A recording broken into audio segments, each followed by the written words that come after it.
Hello, my name is Josh Norek. I am president of a company called Regalias Digitales, which in Spanish means digital royalties.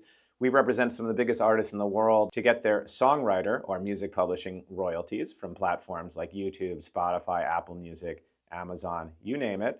And today I want to talk about the importance of songwriter splits. You may have heard that term, but not been fully familiar. What are songwriter splits? Splits are really important. That is basically the percentage of songwriting assigned to each writer on a song. Now, of course, if you're an independent singer-songwriter in a genre like regional Mexican music where there's often just one writer, well, that writer in that case wouldn't have to split with anyone and they would have 100% of the music publishing or songwriter credits. But what if it's a hip-hop song? That's a genre where it gets a little more complicated. Sometimes with hip hop, you might have a producer, and the producer has done all the beats and production and has 50% of the publishing. But maybe there were 3 MCs on the song who each did an equal amount of lyrics. Well, the other 50% of the song is now going to be divided 16.6% each for each of the 3 lyricists in the song. So now, when we sum up the splits in the hip hop song, it might be 50% to the producer who did the beats and music, and then 16.6% each times 3 co-writers who did the lyrics, which now would add up to 100%.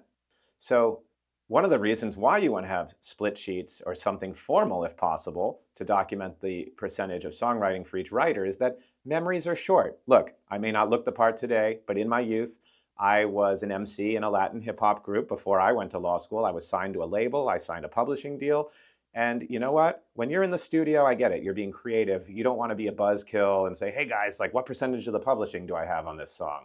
But again, when I say memories are short, what if it's 5 years later into the future and the song takes off on TikTok, or the song is used in a major movie or television show, or you need to register the song at ASCAP or BMI or Performance Royalties Society? Well, you're going to regret not writing down or agreeing on those splits with your writers, because without that, there may be disagreements, and you don't want to have disagreements in the future. No one wants to have tension in a band. No one wants to fight with their producer.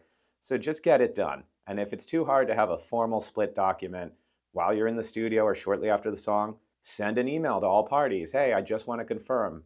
Josh has 50%, Mike has 25%, Gary has 25%. You need to come up with song splits just to avoid these kind of problems, so that one of the best problems to have is a successful song, but don't let problems come back to bite you later. Write it down. Get on the same page with your co-writers. You'll be avoiding a lot of problems in the future.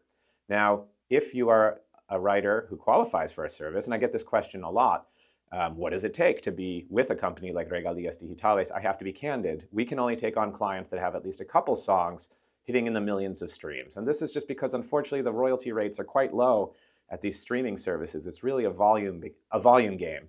So if you are a songwriter that has at least a couple songs with millions of streams, please feel free to reach out to us. You can go to our website, regaliasdigitales.com. There's a message form there, and we'll be able to have a chance to talk, to do some research, find out if you are or are not getting your royalties. I hope this has been helpful. Again, we were summing up the importance of split sheets or formal songwriter splits. Thank you so much.